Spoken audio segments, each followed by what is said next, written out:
Mine damer og herrer, hjertelig velkommen til denne debat om miljømærker. Velkommen til alle jer, der er kommet til panelet. Tak fordi I er her.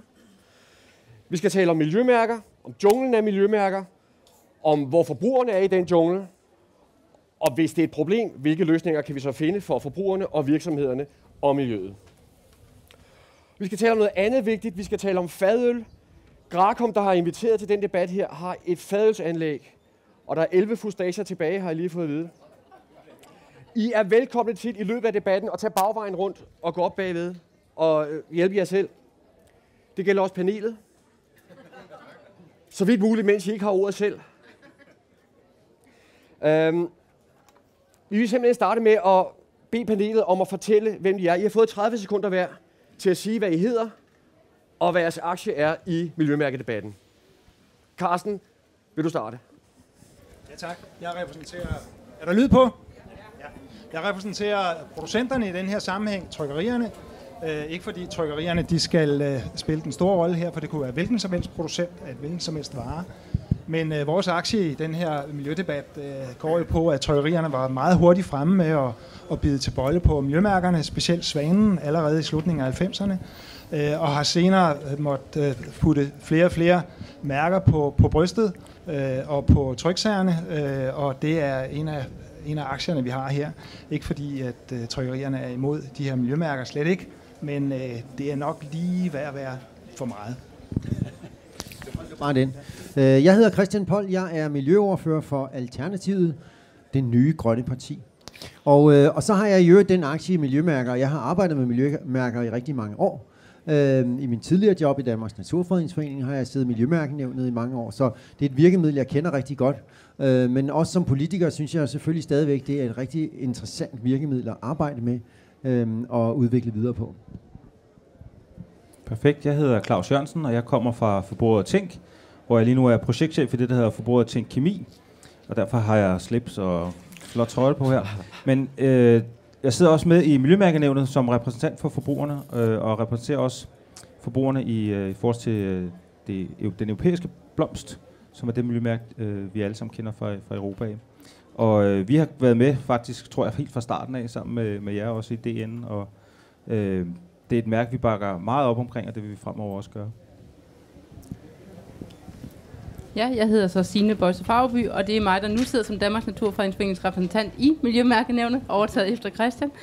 Og vores primære anke i Miljømærkenævnet, det er jo at holde en vis troværdighed om miljømærkerne. At miljømærkerne også er nogen, man kan stole på, og at kriterierne også er så gode, så vi hele tiden fremmer, at miljømærkerne er de bedste mulige, og at vi hele tiden sørger for, at producenterne bliver mere og mere gode til at producere nogle gode varer, og at det ikke bliver sådan en greenwash af nogle produkter. Det er vores primære anke i miljømærkerne.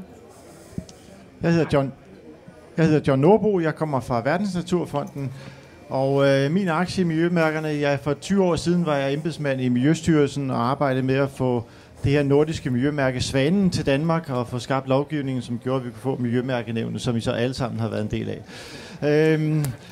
Men i dag der arbejder jeg mere med nogle af de andre miljømærker, nogle af dem, som ligesom har mere med, hvad skal man sige, det globale produktionssystem at gøre. Det her med, at vi henter råvarer alle mulige steder fra kloden her til landet, og i virkeligheden er det svært for at sikre os, at de råvarer, vi henter ind i vores produkter, de er bæredygtigt produceret. Det er for eksempel mærket FSC-mærket på træ- og tømmerprodukter, som sikrer bæredygtig skovdrift. Det er det blå mærke med en lille fisk på, som hedder MSC-mærket, som sikrer, at vildtfanget fisk er bæredygtigt produceret, at man ikke overfisker, når man har fanget de fisk. Der er et lyseblåt mærke, som handler om fisk, der kommer fra akvakultur, som jo er stigende i verden, fordi der er grænser for, hvor mange fisk vi kan hive op af verdenshavene. Og der er også et mærke, en grøn palme, som er på produkter, som indeholder palmeolie, som skal sikre, at palmeolien den er ansvarligt produceret. Så det er nogle af de mere globale mærker, jeg i dag arbejder meget med i Verdensnaturfonden. Yes, og jeg hedder Martin Fabiansen, og jeg er direktør i Miljømærkning Danmark. Og det er os, der har ansvaret for de 2 officielle miljømærker, Svanemærket, som I alle sammen kender, og også EU's miljømærke Blomsten. Og vi har altså til opgave at sikre en god udvikling, og sikre, at der er et bredt og stort og stigende udvalg af miljømærkede produkter på det danske marked. Og det går super godt. 14.500 produkter findes der nu på det danske marked, og en omsætning på over 8 milliarder kroner om året er der af svanemærkede produkter, også bare i Danmark. Så indtil videre går det super godt. Men derfor kan man jo godt have videre ambitioner om at gøre det endnu bedre. Mange tak skal I have. Martin, du siger, det går super godt. Der er 14.000 produkter, der er miljømærket. Carsten Grakholm har inviteret til den her debat, fordi I synes, der er et problem. Det går mere end bare super godt. Der er noget andet. Hvorfor er det, I er inviteret til debatten her? Skal jeg illustrere? Jeg tager lige den her, og det er ikke fordi, vi skal snakke om det, der er inde i, eller det, der var inde i. Det var mælk. Vi skal snakke om den spildte mælk, eller den mulige spildte mælk. Hvad alle de her mærker kan gøre, hvis de jo ikke virker for det, der er det allervæsentligste. Og det er, at mærker skal vel virke for miljøet. De skal vel ikke virke for producenterne. De skal vel ikke virke for NGO'erne, som spiller en rolle i midten. De skal vel ikke virke for forbrugeren, men de skal virke for miljøet som sådan. Når jeg tager den her mælkekarton, og det er ikke en kritik af Arla, det kan jo godt nemt opfattes sådan, men det er det ikke, for jeg kunne have valgt andre produkter. Nu vælger jeg det her, for det illustrerer meget godt, hvad det er, jeg er op imod som forbruger. Jeg arbejder professionelt med miljømærker, som I gør også, og jeg har gjort det i 20 år, og vi arbejder i kriterieudviklingen, vi arbejder med at rådgive vores virksomheder om at opnå den her licens. Og der er simpelthen mærker her, som jeg forstår dem simpelthen ikke. Altså, der er, som jeg ser det, hvis jeg nu læser det med forbrugerombudsmandens øjne, nemlig, at mærker handler også om billeder. Billeder, som skal vejlede mig, eller kommer til at vildlede mig i retning af en eller anden opfattelse af, at den her karton, eller det her produkt, det kan et eller andet. Ikke? Der er noget med, at det er grøn karton. Jeg ser en farve på det her karton, som minder om den måde, man kiggede på genbrugspapir på i gamle dage. Det var sådan noget nistret noget, det var en relativt dårlig kvalitet. Det er man simpelthen trykt på den her. Når jeg ser bunden, så kan jeg se, at den er hvid. Nu ved jeg jo selvfølgelig lidt om karton, og så det er ikke genbrugskarton. Det vil sige, at kartongen i sig selv leder mig hen i en bestemt retning. Der er noget omkring miljørigtige fra inderst til yderst. Der er også økomærkerne. Der er FSC Mix på os, som siger lidt om, ikke nødvendigvis at produkter er bæredygtige, men som siger noget om, at de fiber, der er anvendt, er vokset op i en skov, der var bæredygtig. Men der sker jo en hel masse efter produktionen i skoven. Der sker noget på papirfabrikken, der sker noget på trykkeriet. Der sker i allerhøjeste grad noget, når vi forbrugere, vi skal bortskaffe den her karton. Det er rigtig, rigtig vigtigt. Så der er en masse mærker her, som jeg via min professionelle virke ved, virker for dele af det her produkt, men ikke hele produktet.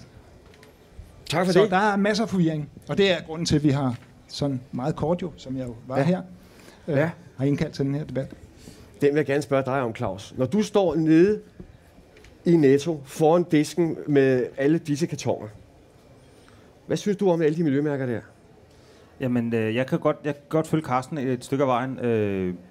Der er rigtig mange mærker derude. Vi har lavet en undersøgelse for 4 år siden, hvor vi kiggede på, vi startede med over 50 mærker, og så spurgte vi så forbrugerne, vi havde nogle paneler, vi havde sådan en Gallup-undersøgelse, hvor vi havde sendt ud til 1000, hvor vi så kogte ned efter, hvor mange de kendte de her mærker, og faktisk er der rigtig mange af mærkerne, som forbrugerne slet kender.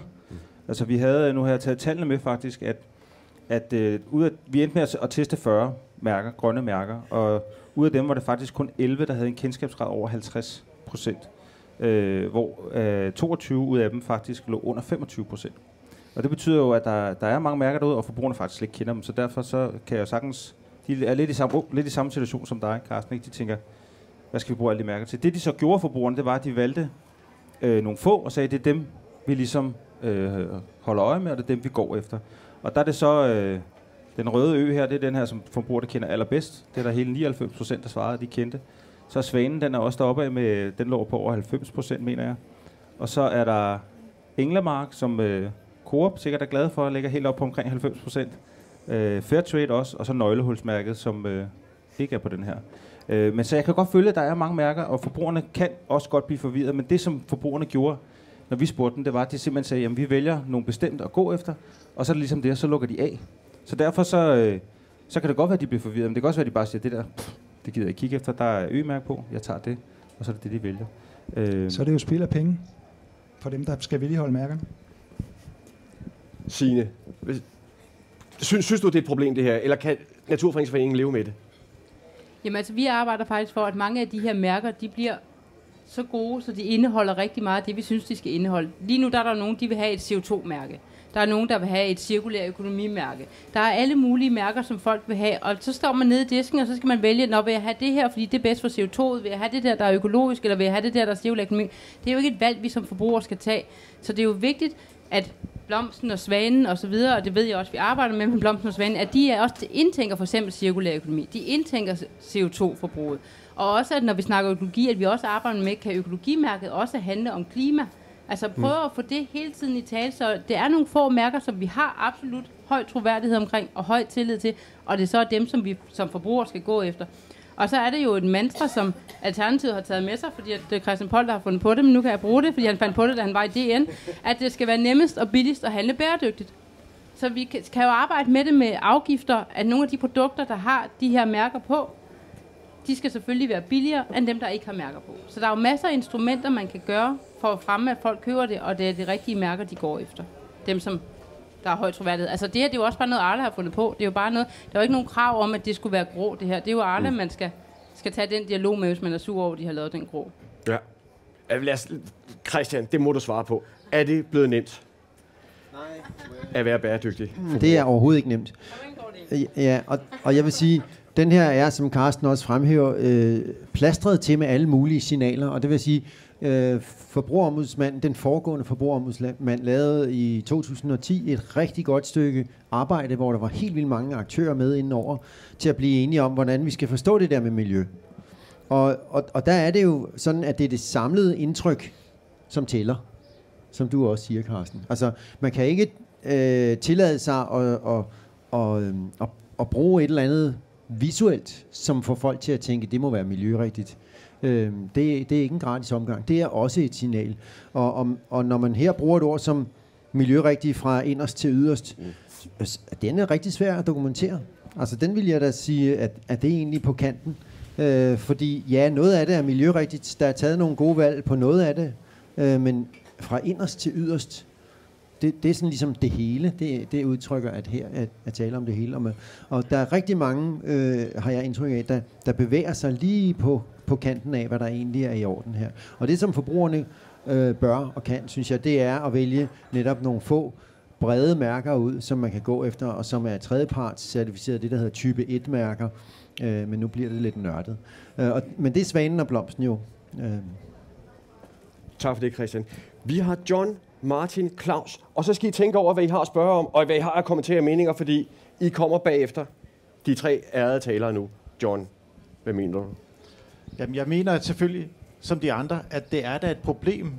Man bliver forvirret, når der er alle de her mærker. Hvordan skal man nogensinde som forbruger holde styr med over 50 forskellige miljømærker? Vi er jo ikke eksperter i miljø alle sammen, og i virkeligheden så søger vi, som gerne vil have de her miljømærker fremmed, at der er mange mennesker, der kender dem, men hvordan skal det kunne lade sig gøre? Vi er jo ikke eksperter alle sammen i alle mulige miljøspørgsmål. På den anden side set, så har jeg lidt sådan, jamen det er bare fact of life. Det må vi leve med, at der er så mange mærker. Hvis vi begyndte at sætte en eller anden streg i sagen og sagde, at vi har kun de her mærker, så promoverer vi ikke nogen andre nogen. Så skabte vi et problem, som hedder, at vi ikke kunne få nye problemstillinger rejst. Og vi bliver klogere og klogere i miljødebatten. Der er nye problemer, der viser sig. Der er mikroplast for eksempel som et spørgsmål, som er kommet op i de sidste par år. Hvis ikke man kunne på nogen måde skabe en eller anden form for bevægelse og opmærksomhed omkring, hvilke produkter, der har mikroplast, jamen så får vi heller ikke løst det problem. Og hvis vi tager et andet eksempel, vi tager MSC-mærket på vildtfanget fisk, jamen det var der ingen, der kendte for 10 år siden. Det havde ingen rolle overhovedet på markedet, men i virkeligheden i dag, så er det ved at blive, standard, og det som supermarkederne de efterspørger og sætter på hylderne, og som forbrugerne, en hel del forbrugere kender. Så der er brug for, at vi, på trods af, at der er mange af de der, så er der brug for, at vi har et, åben tilgang, at der er nye mærker, der kan komme ind og få en rolle. Men vi skal også tænke på, at det er jo ikke kun forbrugere, som bruger mærkerne. Det er jo også forhandlerne. Og det at have mærkningsordninger, som gør, at man for eksempel kan være sikker på, at den tun, som er fanget et eller andet sted ude i Stillehavet og blev forarbejdet og ender på vores hylderne i vores supermarkeder, det man kan sikre, at den tun, den er bæredygtigt, altså en del af bæredygtig fangst. Jamen, supermarkederne har sgu ikke noget valg, hvis ikke der eksisterer nogle mærkningsordninger, som rækker helt derud, også hvor der er sikkerhed og kontrol tilbage i kæden. Så vi må bare leve med det her faktum, at der er mange, vi skal have flere. Jeg synes også, vi skal have, at supermarkederne begynder at gå mere offensivt til værk, så de sætter selv mærker på. Man kunne forestille sig, at supermarkedet siger, at den her vare er fløjet ind. Hvorfor i himlens navn flyver vi varer ind? Det gør vi, fordi folk ikke ved, at det i virkeligheden er dybt klimabelastende, at man flyver en vare ind. Så derfor kunne man godt få opfordret supermarkedet til at gå et skridt videre og sørge for, at de varer, som man i virkeligheden godt ved, man har på hylderne, som er et særligt problem for miljøet, at de har en eller anden form for markering. Okay. Tak for det. Martin? Ja, og jeg synes jo også, at vi lytter os frem til hele tiden, at hver gang der er identificeret et nyt issue, så kan et svar være, at vi må lave et nyt mærke. Og senest her, der var det regeringens advisory board for cirkulær økonomi, der havde nogle drøftelser. Skal vi lave et cirkulær økonomimærke? Og da vi så hørte det, og andre gode kræfter, måtte vi jo blande os lidt og sige, hey, alt det vi laver med Svanemærket, det tager udgangspunkt i hele livscyklus, og er jo cirkulært i udgangspunktet. Så lad os dog have en dialog om, hvordan kan vi sikre os, at Svanen også er attraktiv i forhold til de cirkulære problemstillinger også i fremtiden. Så lad os dog bruge det system, der virker, og få mere værdi ud af det, både for miljøet, men også for forbrugerne, og i sidste ende jo også for virksomheden, der kan have en kommerciel værdi på at brande sig på de grønne forretningsmodeller. Så regeringens advisory board, bare som et eksempel, har foreslået, skulle Danmark ikke have en målsætning om at firedoble omsætningen af miljømærkede produkter i perioden fra nu og ind til 2030, så kunne vi være kommet rigtig langt i forhold til de cirkulære aspekter. Og så synes vi, så er det jo sjovt. Det vil vi gerne være med til. Og så bliver vi også udfordret. Vi kunne måske selv have tænkt, skal vi fordoble omsætningen? Men der kommer altså nogle erhvervsfolk der og sagde, at det var ikke nok. Lad os lave en firedobling i stedet for. Og der har vi jo brug for at spille sammen om det. Alle gode kræfter for at finde ud af, hvordan får vi top-tunet mærkerne, så de er endnu mere cirkulære. Hvordan sikrer vi os, at de er attraktive for virksomheden og forbrugerne? Så det er omsætningen, der skal øges der. Det er forbrugerne, vi skal ud og have til at købe de miljømærkede produkter. Ja, og vi skal have flere produkter på hylderne også, man kan vælge imellem. Okay, tak for det. Claus, ja, det er efter jer, det er efter Christian. Og også flere virksomheder til at sælge miljømærkede produkter. Det er jo det, der ligesom skal komme først et eller andet sted. Nej, jeg vil bare lige tage fat i det her med at gøre noget ved de her mange mærker og kontrollere dem også. Fordi som Christian nævnte, så lavede Forbrugerombudsmanden en udmærket vejledning tilbage for 7 år siden. Og den prøvede vi jo til dag. Arla havde et slogan på et tidspunkt, der hed Tættere på naturen. Og de havde nogle reklamefilm, som gjorde, at det så meget grønt ud det hele. Og dem klagede vi faktisk over til Forbrugerombudsmanden, som så sendte det videre til fødevaremyndighederne i Region Øst, eller hvordan det var. Og vi endte med at blive afvist. Altså det at de kaldte det Tættere på naturen, selvom de ikke havde lavet om på den måde, de dyrkede deres korn eller lavede deres mælk osv. Altså, så det er rigtig svært også at overbevise myndighederne om, at vi er over i noget greenwashing her. Og det, den siger blandt andet, det er jo, at det skal være, vejledningen siger, at det skal være tredjepartscertificeret helst, og det skal også kunne bevises, at det faktisk er bedre end andre mælkekartoner. Og det kræver, at man, hvis også som forbrugerorganisation, man skal anklage, så skal du komme med nogle beviser også, der kan sige det, fordi forbrugerombudsmanden har ikke ressourcer til at lave de undersøgelser. Så derfor er det rigtig svært. Så der er lidt en åben bane for de her greenwashing, som jeg ser det i øjeblikket. Tak for det, Claus. Nu, der er en her der, og der er en lang stribe der. Vi starter ude på venstrefløjen. Jeg tænker, jeg lytter mig til, at I siger, at det er forbrugerne. I nævner forbrugerne hele tiden. Det er dem, der skal træffe nogle valg, og dem, der træffe nogle valg. Jeg har ikke dokumentation for det, men min påstand vil være, at mellem 75 og 90% af, lad os sige 75% af forbrugerne, de vælger igennem de her mærker. Nogle af dem, fordi de har opgivet det, alt for forvirrende, de kan ikke gennemskue det, de har ikke tid til at sætte sig ind i det, og nogle fordi, at de overhovedet ikke interesserer sig for det. Så det er dem, der i virkeligheden træffer beslutningerne. Det er virksomhederne. Det er Arla, der beslutter, at de vil have mælkekartoner, der er FSC-certificeret. Det er IKEA, der beslutter, at de kun vil bruge FSC-certificeret træ til deres køkken.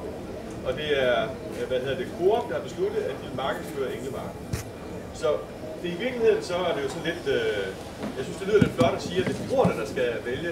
Jeg tror, vi skal se i øjnene, at det er nogle virksomheder, som skal træffe nogle beslutninger, der går i bæredygtig retning. Jeg ved ikke, om panelet synes, at det er okay, at det er sådan. Den får I lige lov at tænke over. Og vi har et panel, der siger Christian og John. Var det ikke John og Claus? Yes. Hvad siger du? Ja. Jeg hedder Hanna, jeg kommer fra Dansk Natursystemet, som jo også har et meget kendt mærke. Vandmærket på flasker og dåser, som er et meget cirkulært mærke. Det er nye dåser og flasker, der bliver genanvendt. Men vi er samtidig også en professionel indkøber, og vi sidder i virksomhedsnetværket for virksomheder, der køber svanemærker og blomstermærkeprodukter, fordi at vi gerne vil prioritere de her tredjepartsmærker, livscyklusbaserede, der er uafhængig kontrol. Men vi falder tit i det hul, der hedder, at vi diskuterer andre mærker, der kommer ind på siden, så man kan bygge op til cradle to cradle og sådan nogle ting. Men der må vi have fast i som virksomhed, det er ret enige om i netværket, at det er altså svanen og blomsten, der skal gå efter her. Fordi der er en sikkerhed for, at det er hele vejen rundt, og der er uvildig kontrol, der er ikke noget finansieringsinteresse som sådan. Så vi er mange virksomheder, der også går efter bare for at svare, at det ikke kun er forbrug. Det er også godt. Det er meget. I siger ring bord, svanen og blomsten, så er det til overskue. Yes. Ja, tak. Jeg hedder Thomas, jeg kommer fra Coop, og jeg synes, det er rart at høre, at Englemark er så kendt. Men hvis vi nu kigger på hele vores sortiment og alt det, vi sælger, så er det et sted mellem 1 og 1,5% af det, vi omsætter for, som har et miljømærke på. Svanen eller blomsten. Og det synes jeg jo sådan set ikke er godt nok. Så jeg kunne egentlig godt tænke mig at høre panelet ad om, hvad gør vi med de 98,5% andre varer? Fordi er det virkelig sådan, så de 1,5% og de måske 20-30% af forbrugerne, som efterspørger det, skal de redde verden for resten? Hvad gør vi ved dem? Det er det ene spørgsmål. Jeg har et andet. Det er, når man kigger på sådan en mælkekarton som den der, påvirkningen på miljøet af produktionen af mælken er formentlig 20 gange større end påvirkningen af miljøet for at lave den emballage. Hvordan har I det med, at man bruger så mange mærker på egentlig kun at forholde sig til emballagen, og ikke at forholde sig til det, der egentlig giver miljøpåvirkningen af det der i mælkeproduktionen? Ja, der er et øgemærke, det er fint. Men du har de samme mærker på de ikke-økologiske varer, vil jeg sige. Det er 2 hurtige spørgsmål. Yes. Ja. Ja, det er dig. Jamen, jeg vil gerne lægge mig lidt i forlængelse af min studiekammerat her, fordi og jeg har en lille forbruger, og jeg sidder her og tænker, hvorfor er det lige, at det her sunde, bæredygtige, gode vand, at det, der skal være det specielle, at det er det, der skal have alle mulige mærker på? Hvorfor er der noget, der hedder mælk, og noget, der hedder økologisk mælk? Hvorfor hedder det økologiske mælk ikke mælk, og det andet hedder konventionel mælk, eller kemibaseret eller andet? Klimaskadeligt lam fra New Zealand, som John. Eller vende hele den der mærkningsordning om. Det kunne være interessant at gøre. Yes. Ja. Jeg har drevet økologisk landbrug i 20 år, og der startede vi med øgemærke. Det var med fra start. Og det er det eneste mærke, der i rigtig, rigtig mange år har sagt noget om fødevarer, de var økologisk produceret. Og det er en af grundene til, at økologien i Danmark står så stærkt i dag. Fordi der er ikke nogen andre lande, der har formået at føre den agenda til den dagsorden ud. Og en af mine pointer i det er alle de der miljømærker, der er kommet til siden, alle mulige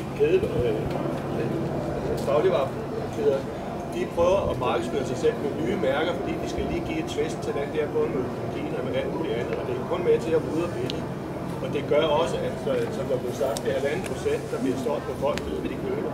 Fordi folk, de orker ikke at forholde sig til det, og de gider ikke at sætte sig ind i det, og det er også nærmest umuligt. Det, som der kan være rimelighed i, det er det, som John Warwood siger med at certificere altså fisk for eksempel. Det er jo varegruppe, man kan sige, at den er afgrænset, den kan man have en mening om at certificere træ og sådan noget, der begynder at markedsføre miljø. Rigtig producerede førervarer med alle mulige kulturmærker, fordi man ligesom vil promovere sig selv og sin egen tid. Det forblommer debatten, og jeg fatter slet ikke, at man ikke for mange år siden har fået sat køkken på. Og så kan jeg heller ikke se det hver gang. Forbrugerne, den der med at mærke mikroplast, det kan jeg slet ikke se af et projekt. Altså det skal jo være på politiske agenda, at det skal tages ud af markedet. Det skal man ikke markere, og så kan man stå ved, og man kan til at spille det slag i alt sammen. Tak for det. Ja. Mette Moskov er lektor på Aalborg Universitet med miljø til daglig, så jeg er nok ikke en helt almindelig forbruger trods alt. Men jeg synes stadigvæk, der bliver stillet fuldstændig urimelige krav til mig, når jeg går ned og handler ind. Jeg kan godt, okay, så vælger jeg et økologisk et produkt velvidende, at så er der brugt ekstra energi. Eller også, men så er der jo færre pesticider og alt muligt andet, er jeg jo godt klar over. Og jeg synes egentlig, at den her skov og mærker er i høj grad med til vildhed for forbrugeren. Og jeg synes faktisk, der er en opgave i at få sorteret ud i det. Det er okay, at jeg som forbruger siger, okay, jeg køber økologisk, det er det, jeg vil. Men hvis jeg gerne vil købe klimavenligt, så holder jeg op med at købe økologisk, eller hvis jeg i hvert fald for nogle produkter vedkommende eller andet. Og jeg synes faktisk ikke, det er gennemskueligt nok. Jeg synes, det er fuldstændig urimelige krav, der bliver stillet til den enkelte forbruger. For at kan udøve det, vi i gamle dage kan politiske forbruger, for man overhovedet kan udøve det, at det er ret umuligt faktisk. Man kan altid vælge noget med et mærke på og finde et eller andet mærke, men altså, om det er godt nok. Mange tak for det. Urimelige krav. Nu har vi stillet et urimeligt krav til panelet, fordi der er 3, der allerede har skrevet sig på, inden de hørte jeres spørgsmål. Det vil sige, lige om lidt så får Christian, John og Claus ordet. Og det, I skal tage stilling til, det er, at forbrugerne fuldstændig ligeglade i virkeligheden. De fleste af forbrugerne. Skal vi i virkeligheden bare have Svanen og Blomsten, så er der rent bord? Hvad med de 98,5% af varerne, som ikke er mærket? Hvad gør vi ved dem? Hvad med emballagen?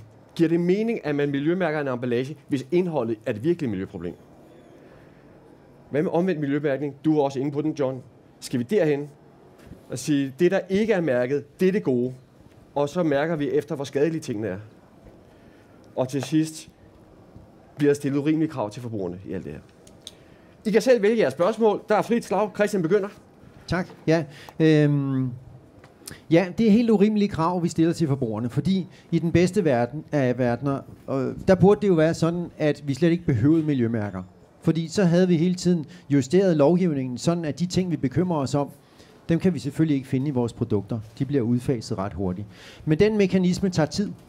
Og det er jo derfor, vi har nogle markedsføringsværktøjer, miljømærkerne, som virksomheder vælger at bruge, hvis de kan se en fordel i det. Og det er jo som du siger, det er jo ikke forbrugerne, der er det første led. Det kan man måske tro på, det er. Det tror jeg egentlig ikke på. Det er virksomhederne, der vælger et markedsføringsværktøj. Og når man vælger et tredjeparts certificeret, livscyklusbaseret, statsgaranteret et eller andet værktøj, så får man foræret en garanti, en slags sikkerhed oveni, for at både at miljøbelastningerne er taget ind og vejet af i forhold til hinanden. Det er nemlig fuldstændig umuligt som forbruger. Har jeg lyst til noget uden stråforkorter i dag, eller vil jeg hellere tage mig af klimaet? Og måske i morgen kunne jeg godt tænke mig, at der var mindre mikroplastik i det, jeg køber. Altså, hvad virker, og hvad har betydning? Det kan forbrugeren ikke vide noget som helst om. Ikke den gennemsnitlige forbruger. Jeg kan ikke engang som miljøfagperson, ingeniør, der har arbejdet med det her i 20 år, vurdere, om mikroplastik er vigtigere end stråforkorter. Det er fuldstændig umuligt at sammenligne. Men det har vi jo så eksperter til inden for mærkerne. Og derfor er jeg meget enig i, at vi skal beholde nogle ganske få mærker, og så skal de mærker reagere på det, der sker. Når mikroplastik kommer op på dagsordenen, så skal der gå 1 år, 2 år, højst 3 år. Så er der skrappe svanekriterier på dæk, som gør, at hvis man køber et svanemærket dæk, så er der ikke noget mikroplastik fra dæk. Og så kan man i løbet af ganske få år derefter, når 1-10% af markedet er begyndt at købe de dæk, så melder man ud politisk, at om 3 år, 5 år, 10 år, hvordan det nu kan lade sig gøre teknologisk, så udfaser vi de gamle dæk. Så er det simpelthen ikke muligt mere at købe de dæk, som sviner med mikroplastik. Og den mekanisme, det er jo den optimale mekanisme, det er den, som hele ideen i mærkningen er bygget op omkring, men som er enormt svær at styre i praksis. John? Der bliver sagt, at det er urimelige krav til forbrugerne, og det er jeg fuldstændig enig i. Det her, det kan ikke være meningen, det er forbrugerne som sådan, som på individuel basis skal løse samfundets miljøproblemer. Det er jo i virkeligheden grundlæggende problematisk, at det er sådan, at miljømærkerne de giver virksomheden muligheder for at producere nogle gode varer og nogle rigtig dårlige varer. Og det giver også forhandlerne, detailhandlen, supermarkeder og andre muligheder for at sætte nogle gode varer på hylderne, og så sætte nogle dårlige varer på hylderne. Man tager ikke ansvar overhovedet som producent eller andre, man selv bare lever op til, at markedet det føler den ene eller anden vej. Men grundlæggende, så skal man jo have en vilje fra virksomhedernes side til ikke at producere de dårlige produkter, og man skal have en vilje fra supermarkedets side til at slippe af med de dårlige produkter. Så der er noget her omkring miljømærkerne, som er problematisk, og i virkeligheden så bør det være sådan, at miljømærkerne det kun er det første skridt, og man så ligesom tager over, når man har vist, at kan produceres noget, som er et niveau bedre miljømæssigt end det, der ellers er på markedet, så bør lovgivningen tage over og hæve niveauet. Det var tankegangen i sin tid, da vi fik både det europæiske miljømærke og det nordiske miljømærke, at myndighederne skulle gå ind og gøre en indsats for at hæve niveauet bredt set. Og det har vel også grundlæggende set været praktiseret nogle steder, når det gælder papirbranchen eller trykkerierne og andre, at der ligesom er blevet hævet miljøkravene. Men det er ikke det, vi ser. Vi havde også, i forhold til økologimærket i en periode, regeringer, som satsede meget kraftigt på at udvide den økologiske produktion og satte ambitiøse mål, og også havde nogle virkemidler, som støttede op bag, at vi gik i den retning. De mål, de er så blevet skrottet sidenhen, og det skal vi selvfølgelig grundlæggende hurtigst muligt tilbage til, at myndighederne tager et ansvar og hæver niveauet. Så det skal ikke være op til forbrugerne at løse på privat basis miljøproblemerne, men miljømærkerne giver alligevel den mulighed, at når der er få producenter, der er i stand til at levere noget, som er markant bedre, at man så kan præmiere dem, og ligesom vise, at det miljømæssigt rigtige, at det også kan betale sig, og i den forstand være med til at skabe en ny standard, som samfundet så kan forsøge at hæve resten af producenterne til. Det er sådan, jeg håber, at miljømærker et eller andet sted kommer til at fungere. Mange tak, John. Vi har egentlig nu Claus og Martin på listen, men Signe, jeg ved, at du skal gå snart. Ja, jeg skal være den anden ende kl. 2. Yes. Så udover hvad du selv synes, at du gerne vil sige, så vil jeg gerne spørge dig, hvad vil I gøre ved det her, og hvad vil du gerne have, at alle de andre gør ved det? Ja, altså vi tænker jo, at miljømærkerne er det bedste, vi har. Når man er derude som forbruger, så er det det eneste og det rigtigste, vi kan gå efter. Og så kan man jo som Coop, altså man kan jo sætte miljømærkerne helt frem, ikke? Vi ved jo godt, hvor varerne sælger bedst. De ved jo godt, at folk ikke gider gå ned i bunden af den der lange gang for at få et miljømærke. Det kunne jo stå længst fremme, så kunne det være, at I kunne øge det der procentsalg lidt. Altså, så på den måde kan I jo også arbejde. Og samtidig så vil jeg sige, at ja, lovgivning er det. Vi diskuterer jo samtidig, når man sætter prisen op for at få et miljømærke. Så sidder jeg altid og vrider mig. Martin ved det godt, jeg synes, det er helt forfærdeligt, at det overhovedet skal koste penge for virksomheden at få et miljømærke. Ja, de tjener selvfølgelig penge på at brande sig med et miljømærke, men jeg synes, det er dem, der ikke har et miljømærke, der skal have en afgift, og ikke dem, der har et miljømærke, der skal betale en stor... Altså, det koster faktisk rimelig mange penge at blive miljømærket. Så der er jo en masse ting, man kan gøre, så man må skyde over på politikerne. Vi ved jo, du ved det alt sammen, Christian, men du mangler at få et flertal ind i Folketinget for nogle af alle de rigtige holdninger. Så, ja. Så det var egentlig det, jeg udenbart siger. Så beklager jeg rigtig meget, at jeg skal over og snakke om affald og ressourcer her kl. 2. Det er næsten det samme. Ja, næsten det samme. Ja. Ingen miljømærket affald. Så er der dobbelt op. Nej, men jamen, jeg vil godt tage det op der, hvor Signe slap. Altså, fordi vi er, som forbrugerorganisation, der har vi...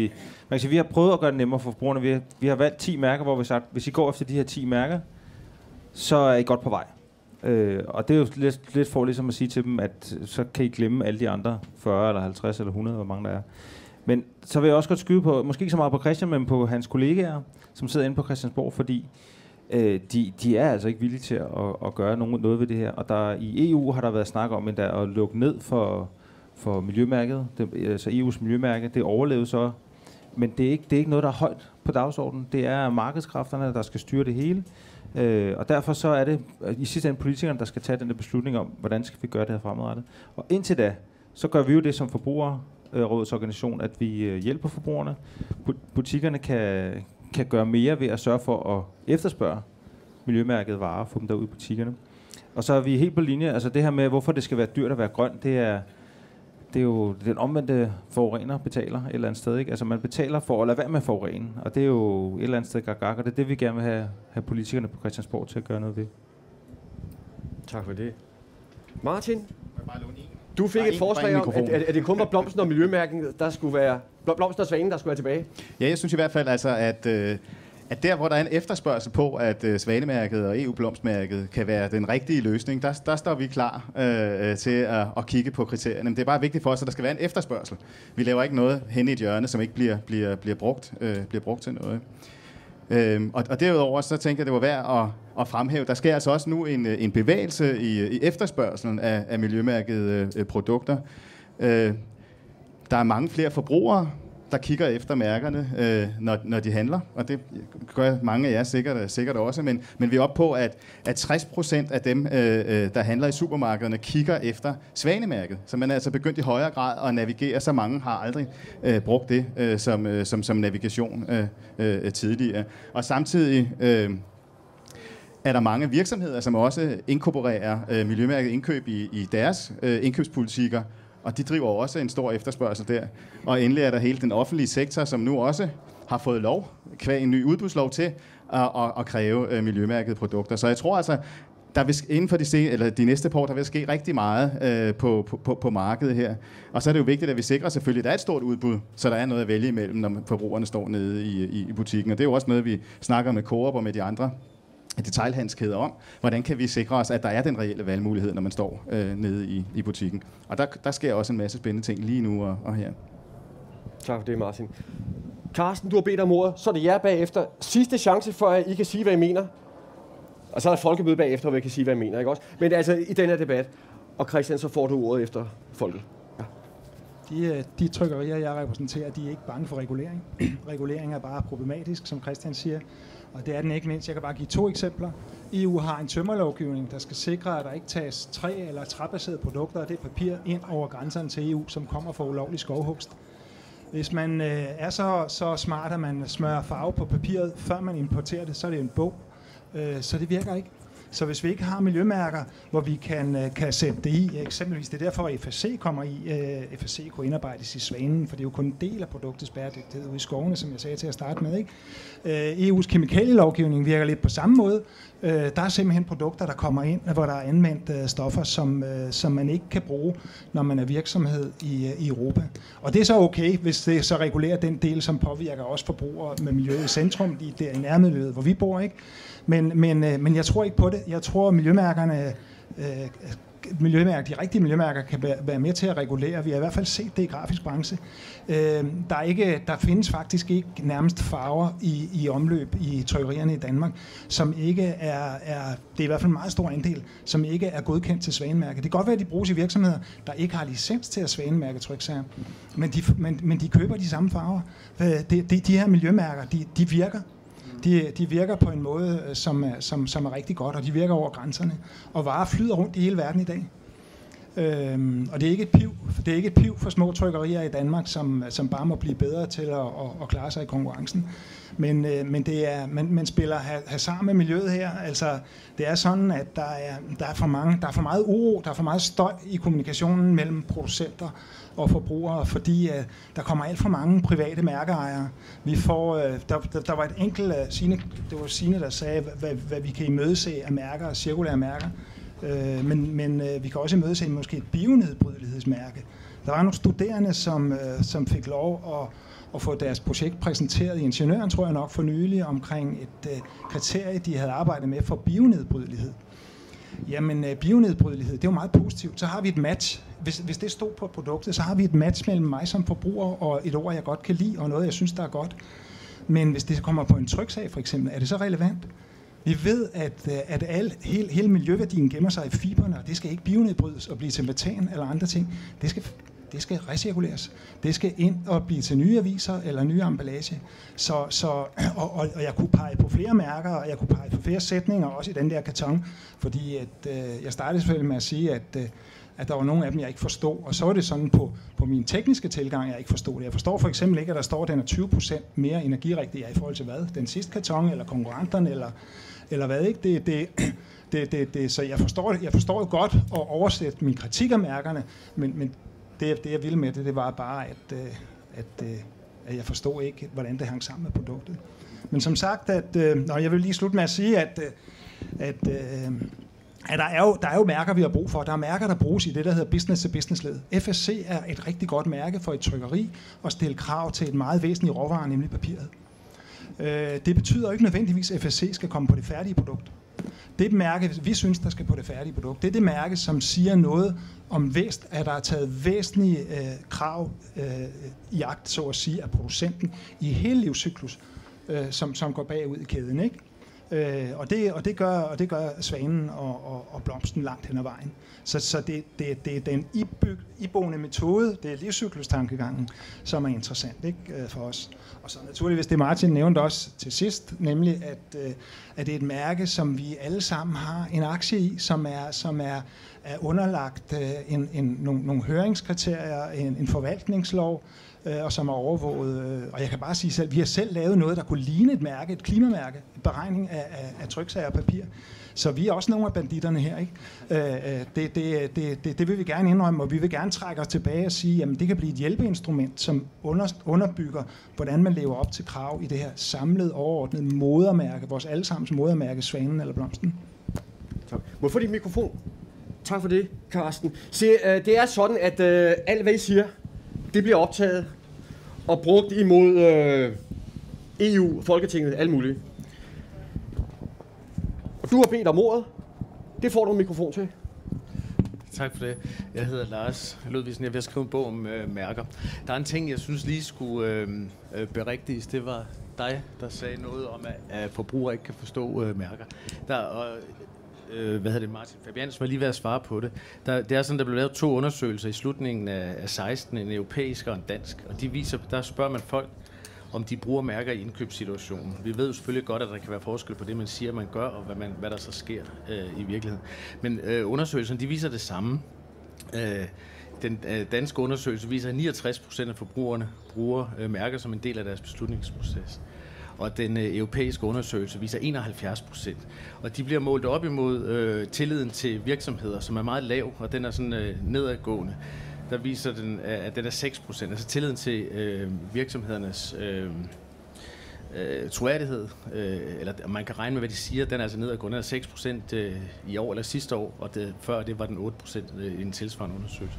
Så det viser, at virksomhederne har et problem, men det viser også, at der er en efterspørgsel på mærker. Og derfor synes jeg også, det var godt, at Martin var lige ved at komme med den pointe, fordi man skal jo passe lidt på med kun at stole på onkedorerne, ikke også? Jeg var tidligere jeg har været så mange debatter her, og det er jo tit sådan, at det er dem, der har opbygget noget viden for jeg ved ikke, hvor lang tid siden, og så holder de fast i den. For eksempel var jeg til en mediedebat, hvor de alle sammen var fra TV2 og DR1, de skulle tale om konstruktiv journalistik. Og de synes sådan set, de gjorde det godt, og det de altid gjorde, det var noget pjat at komme med sådan et nyt begreb. Her der har vi 5 mand, der har opbygget deres viden i 90'erne, hvis jeg må være så fræk. Og de er altså ikke glade for, at der kommer nye mærker, men der er bare et stort behov for nogle andre mærker, fordi Svanen, den kan nogle fantastiske ting. Det er et meget godt mærke, men den kan jo ikke det hele, og den tager jo ikke fat i alt sammen. Så John Nordby, han har lavet fiskemærker, det er jo rigtig godt. Og det er jo, men der er mange, og det er godt. Men der er masser af andre eksempler på ting, der skal mærkes, og derfor kan det ikke nytte noget, vi er så bange for det, og kalder det en jungle, hver gang der er 10 eller 50 ting, vi skal overskue. Det kan jo ikke være rigtigt, at folk ikke kan overskue 50 enheder, når en baby på 2 år kan genkende 300 forskellige brands. Så kan et voksen begavet menneske nok også øve sig i at forstå 10-50 mærker, vil jeg skyde på. I trænger til at opdatere jeres viden.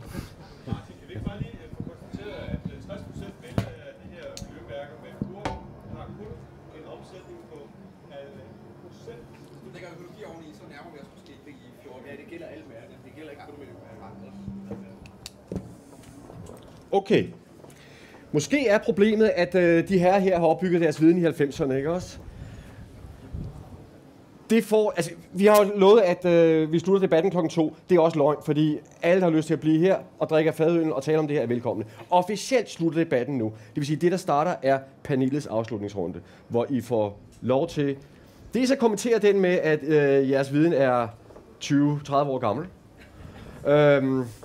Og dels så har vi bedt jer alle sammen om en meget kort kommentar til, hvad I selv har tænkt jer at gøre på området, og hvad I kunne drømme om, at alle de andre parter gjorde på området. Okay? Jeg starter i den anden ende. Martin, vil du begynde, og så tager vi striben ned til Carsten. Ja, det vil jeg godt. Og til dig, Lars. Det jeg kommer med nu her, det er jo den viden, vi har i dag i 2017, så den stammer i hvert fald ikke fra 90'erne. Dengang var hverken Svanen eller Blomsten så udbredt, som de er i dag, og der var ikke så stor forbrugeropmærksomhed heller. Så jeg synes, at vi tager udgangspunkt i den udvikling, der er, og bare kan se, at det forbrugerpres, vi har, det bliver større og større, det bliver mere og mere afgørende for virksomhederne også. Og så synes vi også, vi kan se, der sker noget spændende i interaktionen imellem udbyderne og efterspørgerne på markedet. Der sker altså noget rigtig spændende der, fordi man kan se, at et øget udbud stimulerer en stigende efterspørgsel, og omvendt.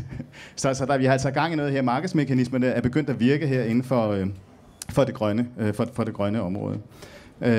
Så mit bud, det er bare, at vi skal holde fast.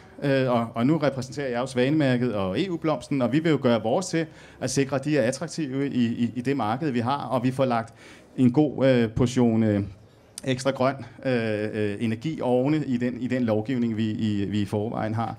Og så går vi jo ofte tilbage til lovgiverne og til folketingsmedlemmerne og fortæller, nu skal I se her, hvad vi har lykkes med her. Nu kan I sådan set godt hæve de skrappe krav i lovgivningen, fordi vi kan godt komme endnu videre. Så hele den vekselvirkning imellem markedet og lovgivningen, tænker jeg også er super vigtigt, at vi får gjort noget ved. Og ellers så håber jeg jo bare, at vi kan firdoble omsætningen af Svanemærket produkter, så vi kan også bidrage til den cirkulære økonomi her på dansk jord i hvert fald. Tak for det. Jamen, det er jo rigtigt, at jeg ligesom er handicappet af, at jeg har opbygget noget viden engang i 90'erne. Det beklager jeg. Det er tingenes tilstand. Men så vil jeg også sige, at jeg er på trods af min alder forandringsparat, og jeg prøver ligesom at se på mulighederne for, at vi rent faktisk bruger nogle af de her mærkningsordninger til at adressere nye problemer, som vi opdager undervejs. Det er ligesom også det, jeg prøver at starte med fra starten af at sige, ja, det er et problem, at vi har mange mærker, men det er bare noget, vi må leve med, og vi skal gøre os parat til at bane vej for nye mærker. Det ville være fedt, hvis man en gang imellem fik ryddet lidt op i junglen af mærker, så man fik taget de mindst brugte og mindst interessante ud fra et miljømæssigt perspektiv ud af markedet på den ene eller anden måde, sådan at man kunne gøre plads til, at vi som forbrugere kunne ligesom lægge vægt på nye mærker og nye problemstillinger. Det er sådan, jeg håber, vi på en eller anden måde kan komme frem i det her jungle, som der er med alle de mange miljømærker. Og det er vel egentlig også det, jeg tænker på, at der kunne være fedt, hvis vi kunne finde ud af at gøre sammen, at vi for eksempel kunne rette en henvendelse enten til Forbrugerombudsmanden om at begynde igen og kigge på det her problemstilling omkring miljømarkedsføring, som man må sige, at de fra tid til anden, de forskellige forbrugerombudsmænd, har prioriteret lidt op eller ned. Men hvis man var en bred kreds af aktører fra detailhandel og brancheorganisationer og nogle af os grønne organisationer og forbrugerorganisationer, som gik sammen og sagde, de og de mærker, dem synes vi et eller andet sted, at der er brug for at have et meget kritisk blik på for dig som forbrugerombudsmand. Så er der i hvert fald noget, så har vi gjort en del af hans arbejde eller hendes. Man kunne tage det skridt videre og overveje, om der er behov for ændringer af lov om markedsføring, hvor man satte nogle specifikke krav ind, hvis det er sådan, man vil lave miljøanprisninger på sine produkter, at det så skal leve op til det ene eller andet eller tredje. Det kunne også gøre arbejde nemmere for forbrugerombudsmanden. Så det er en invitation til at være med i et samarbejde om den slags. Og forbrugerombudsmanden på banen. Yes. Tak, Claus. Forbrugerombudsmanden, som i øvrigt er en kvinde, men det er kun godt jo måske. Jeg synes, det er en god idé. Lad os prøve det. Det, som jeg synes, vi løb lidt imod, eller panden imod muren sidste gang, det var det her med kommerciel ytringsfrihed. At man som virksomhed godt må lave nogle ting, og man må godt lave mærker, man må godt lave brands osv. Så det er noget, vi skal have kigget på, i hvert fald rent lovgivningsmæssigt, hvis vi skal sige, at vi skal skære ned på antallet af mærker. Jeg lærte måske først mærkerne rigtigt at kende i slutningen af 90'erne, så jeg er måske ikke lige så gammel som nej. Men jeg lavede den her rapport for 4 år siden for Forbrugerstyrelsen, hvor vi kiggede på de der 50 mærker, så jeg synes, jeg har rimelig godt styr på, hvad der er derude. Og det, jeg tror, der er, at vi heller ikke helt afvisende over, for der kan være flere mærker. Det skal måske bare ikke være flere mærker om det samme. Sådan som man som forbruger tænker, jamen er det Englemark, eller er det Svanen, er det Blomsten, er det, altså... Det er noget måske med at finde ud af, at der er et, der handler om træ, der er et, der handler om fisk, der er et, der handler... Og så kan man måske som overmærke trække på dem, og det gør jo allerede i Svanen, ikke? Man trækker på de andre mærker. Det vi gør ind i forbruget, det er, at vi så prøver at hjælpe forbrugerne i den her jungle, og sige, hvad det er for nogle mærker, man skal prøve at gå efter. Og det vil vi selvfølgelig blive ved med at gøre. Vi arbejder også sammen med BEUC, som er den internationale, den europæiske forbrugerorganisation, hvor vi også kæmper for at få det her på dagsordenen i EU. Men som jeg også nævnte før, så er det altså ikke noget, der fylder. Især det her med miljø, det fylder jo stort set ikke noget i EU efterhånden. Fordi de har jo lavet op på kommissionen, sådan så i stedet for at alle kommissærer sidder rundt om et bord, så har de jo lavet det her hierarki, sådan så at man skal igennem et par kommissærer, når man er miljøkommissær, inden man kommer op og snakker med Juncker. Så det er svært at få løftet den her miljødagsorden. Det kan godt være, klima går lidt bedre med, tror jeg, men det er jo også lidt mere moderne. Og så det vi prøver også på, det er at få overbevist politikerne om det her med, at det skal være billigere at være grøn. Altså vi har foreslået, at man kunne differentiere momsen, sådan så netop, hvis man var svanemærke, så skulle man kun betale 20%, og så alle de andre kunne betale 30%. Eller man kunne lave en, sådan så at alle, hvis der nu kom et svanemærke på en vare, så alle, der producerer den vare, men som ikke er svanemærke, de skal så betale 1 øre per produceret enhed til en fond, som så går til alle dem, der laver svanemærke. Men ja, der mangler nogle politikere, der gider at tage den kamp, men vi prøver, og vi bliver ved. Tak for det, Claus. Christian? Ja, først vil jeg lige sige, nu kan jeg jo faktisk ikke sige noget, men jeg gør det alligevel. Det er jo fordi, når Signe er gået, så er det et rent mandepanel. Og det er, men nu gør jeg det alligevel. Det er jo folkemøde, og vi må godt være lidt anarkistiske. Først vil jeg sige, jeg synes lige, men jeg vil lige forklare hvorfor, at vi skal give Carsten en hånd. Det er fordi, det vi har set med miljømærkerne igennem tiden, når man kommer med et nyt miljømærke, når man melder ud, at nu er vi på vej med at udvikle et miljømærke på et eller andet område, så sker der typisk det, at brancheforeningen går sammen og siger, shit, hvad gør vi? Her kommer et virkemiddel, der blander sig i markedet. Vi må gøre alt for at stoppe det. Men Carsten og Grafisk Arbejdsgiverforening dengang gjorde det modsatte. I sagde, det her er en spændende ny ramme at arbejde indenfor, så de tog den til sig og fik alle medlemmerne til at gå ind i det positivt. Giv ham lige en hånd. Og det er jo det, der kunne være fedt, hvis der var rigtig mange flere, der gjorde derude i erhvervslivet og sagde, okay, her er en ny grøn mulighed, vi kan arbejde med på, og så bare give den gas. Det har vi også set i økologien, og det er blevet en kæmpe succes på 25 år. Og så vil jeg til sidst sige, som politiker, der skal penge til miljømærkerne. Og Svanen og Blomsten, det er altså virkelig håndører, vi snakker om. Jeg kan ikke huske det præcise tal, men det er i størrelsesorden 10 millioner. Lidt under faktisk nu, ja. Og det er blevet beskåret sådan, de sidste år, sådan lidt salami-metoden år for år. Og det er jo ikke penge, der går til virksomhederne. Det er jo penge, der går til kriterieudviklingen og til kontrol og den slags ting. Så for mig er det oplagt, og det har vi, så vidt jeg husker, fået med i vores finanslovsforslag fra sidste efterår, at selvfølgelig skal de 10 millioner være 15 eller 20, eller måske lidt mere. Det er stadig småting i et samlet finanslovsbudget. Vi har flyttet rundt på 120 milliarder i vores finanslovsforslag, og det her, det er et lille bit hjørne, som med en god velvilje kunne flyttes rigtig meget mere, så vi får flere kriterier ud på flere produktgrupper, får skærpet kriterierne, får nogle bedre mærker simpelthen. Slut herfra. Tak for det, Christian. Carsten, du får det sidste officielle ord i dag. Lars, det er rigtigt. Alle de her undersøgelser, man laver om, at forbrugere genkender mærker, viser, at man godt kan genkende flere mærker. Men jamen, det betyder jo ikke, at forbrugeren ved, hvad mærkerne står for. Og min anke er teknisk. Jeg er jo hverken jurist eller politiker. Jeg er nogle gange politiker.